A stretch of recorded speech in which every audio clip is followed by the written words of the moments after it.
और संदीप भाई, तुम्हारी नई एसयूवी कैसी चल रही है? बढ़िया है यार चंपक, मक्खन गाड़ी है इसीलिए तो इतनी ज्यादा बिक रही है। अच्छा ये बताओ, इस हफ्ते कौन सा छुपा रुस्तम शेयर लेकर आए हो?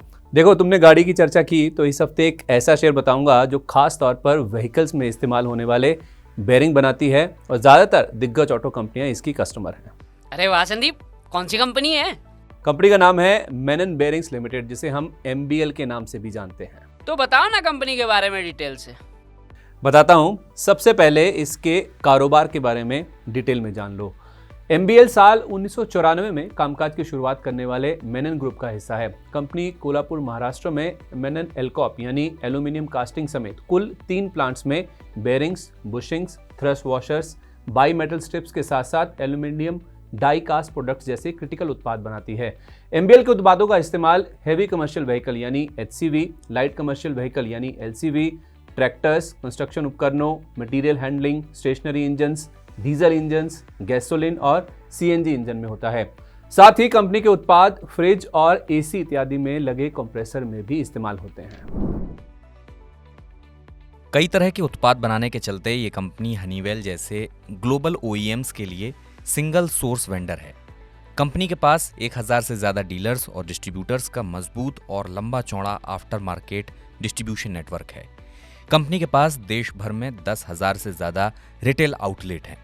MBL 30,000 से ज्यादा मैकेनिकों के अपने आफ्टर मार्केट बिक्री नेटवर्क का भी दावा करती है। कंपनी अपने उत्पादों का US, Mexico, UK, Netherland, Austria, Italy, China, Japan, UAE, Nepal, Bangladesh और अफ्रीका वगैरह को मिलाकर 20 से ज्यादा देशों को एक्सपोर्ट करती है। एक्सपोर्ट से आय का करीब 35% हिस्सा आता है और आगे की ग्रोथ के लिहाज से इस पर बड़ा फोकस रहेगा। मैनेजमेंट को एक्सपोर्ट से योगदान बढ़कर 40 से 45% होने की उम्मीद है। राजनीतिक अनिश्चितता और दुनिया भर में महंगाई की चिंता के बावजूद वित्त वर्ष 2023 में एक्सपोर्ट से कंपनी की आय का 30% हिस्सा रहा। अब यह भी जान लीजिए कि कंपनी का ग्राहक बेस कितना मजबूत है। तो इसके ग्राहकों में कई दिग्गज ऑटो कंपनियां शामिल हैं। कंपनी के ग्राहकों में John Deere, Cummins India, Tata Motors, Suzuki, force Motors, Mahindra and Mahindra, Sonalika, Escorts, Kirloskar, Greaves, TVS, Honeywell और मैग्ना जैसी कई कंपनियां शामिल हैं। अब तुम्हें कंपनी के कारोबार की कुछ खूबियां बता देता हूं कि आखिर इसे कंपटीशन देना क्यों आसान नहीं है। आमतौर पर इस तरह के प्रोडक्ट डेवलपमेंट और टेस्टिंग प्रक्रिया पर 12 से 15 महीने का समय लगता है। इसमें प्रोडक्ट के आधार पर 1000 से 2000 घंटों की टेस्टिंग भी शामिल है।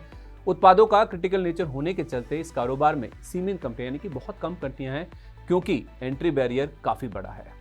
अब क्षमता विस्तार की बात करें तो कंपनी ने अप्रैल 2023 से सालाना 15 लाख यूनिट्स की ब्रेक लाइंस और 2,40,000 यूनिट्स सालाना की ब्रेक शूज क्षमता शुरू की है, जिस पर 8 करोड़ रुपए का खर्च हुआ है। हैवी कमर्शियल व्हीकल यानी HCV में हर 40,000 किलोमीटर के बाद ब्रेक लाइनिंग बदलने की जरूरत होती है, यानी साल में 4 बार। और इसी तरह माइनिंग ऑपरेशंस में इस्तेमाल होने वाले व्हीकल्स में साल में 6 से 8 बार का इस्तेमाल होती है। घरेलू बाजार से शुरुआत की गई ब्रेक लाइंस और ब्रेक शूज क्षमता से कंपनी को वित्त वर्ष 2024 में 25 करोड़ रुपए की बिक्री की उम्मीद है। बाद में इसे एक्सपोर्ट करने पर भी फोकस होगा, जहां से 18% के कामकाजी मार्जिन की भी उम्मीद है।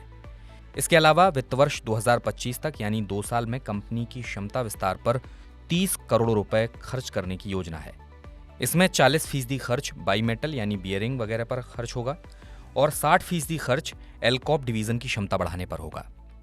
वित्त वर्ष 2023 में एल्कॉप डिवीजन का बिक्री में 26% यानी करीब 57 करोड़ रुपए और एक्सपोर्ट्स में भी बड़ा योगदान था, जो आगे और बढ़ने का अनुमान है।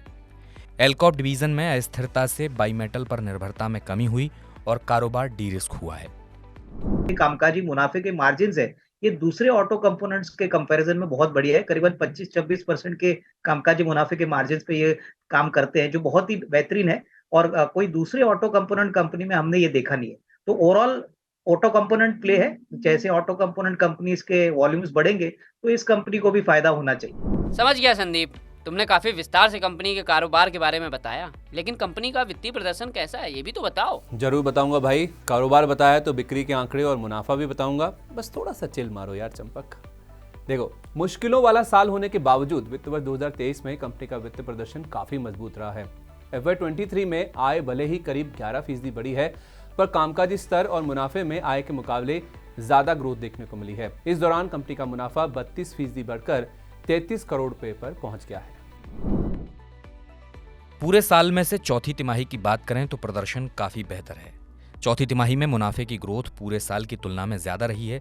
चौथी तिमाही में कंपनी को करीब 9 करोड़ रुपए का मुनाफा हुआ है। अब ये भी समझ लीजिए कि कंपनी ने मुश्किल साल में भी इतना अच्छा प्रदर्शन कैसे किया। असल में एमबीएल अपनी लगभग 100% बिक्री मशीन्ड फॉर्म में करती है, जिससे 24 से 25% के आकर्षक एबिटा मार्जिन सुनिश्चित कर पाती है। इसके अलावा बिक्री का 98% हिस्सा ओईएम प्लेयर को सप्लाई से आता है। इससे ओईएम ग्राहकों से सीधे और नए ऑर्डर मिलने में भी मदद मिलती है। अरे चलो मान लिया संदीप भाई कि कंपनी का कारोबार मजबूत है, अच्छा पैसा बना रही है, लेकिन इसके कारोबार में कुछ चुनौतियां भी तो होंगी। वो तो तुमने कुछ बताया ही नहीं। बिल्कुल भाई होंगी, जरूर बताऊंगा तुम्हें, चुनौतियां भी बताऊंगा। तुम जरा ना ध्यान से सुनना। चुनौतियां, पहली बात तो ज्यादातर जो 75-80% जो बिजनेस आता है वो कमर्शियल व्हीकल सेगमेंट से आता है, दूसरा इंडस्ट्रियल सेगमेंट से आता है। तो अभी ज्यादा जो डिपेंडेंस है कंपनी का वो कमर्शियल व्हीकल सेगमेंट पे है।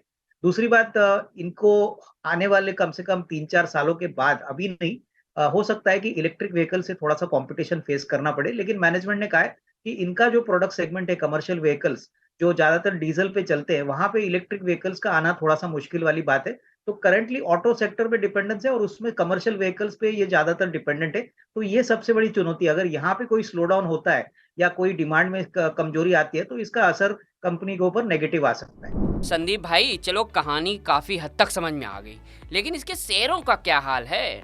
एक्सपर्ट क्या टारगेट दे रहे हैं? बताता हूं भाई, पूरा हाल बताता हूं। देखो, वित्त वर्ष 2024 और वित्त वर्ष 2025 में कंपनी की बिक्री क्रमशः 279 करोड़ और 350 करोड़ रहने का अनुमान है। इसी तरह मुनाफा 42 करोड़ रुपए और करीब 54.5 करोड़ रुपए रहने का अनुमान लगाया जा रहा है। इस हिसाब से वित्त वर्ष 2024 और वित्त वर्ष 2025 में कंपनी का ईपीएस यानी प्रति शेयर कमाई क्रमशः 7.5 रुपए और करीब पौने 10 रुपए रहने का अनुमान है। पर 15 गुना और 12 गुना के हिसाब से इस शेयर के पी वैल्यूएशन काफी आकर्षक हैं। ईवी बाय बिड्डा के आधार पर भी 10 गुना और 8 गुना के वैल्यूएशन मल्टीपल काफी सस्ते हैं। मजबूत financial track record, strong business domain, dominant market share और ब्रेक्स कारोबार के पोटेंशियल को देखते हुए 13 से 14 गुना के औसत ईवी बाय बिड्डा मल्टीपल मिलने चाहिए। पर इसका शेयर 52 हफ्ते की ऊंचाई के करीब कारोबार कर रहा है। इस साल 35% और एक साल में यह शेयर 68% चढ़ चुका है। इसलिए शेयर में धीरे धीरे या गिरावट पर खरीदारी करनी चाहिए। हमारा मानना है कि अगले 2 साल में कंपनी कम से कम 350 पौने 400 करोड़ का रेवेन्यू कमाएगी। आने वाले साल में हमको लग रहा है कि कम से कम 42-43 रुपीस की अर्निंग्स आएगी और कंपनी की इक्विटी बेस बहुत छोटी है, 6 करोड़ की इक्विटी है। तो उस हिसाब से हमको लग रहा है कि करीबन 7.5-8 रुपए की अर्निंग आएगी और अगले साल दैट इज FY25 के लिए 10 रुपए की अर्निंग आएगी।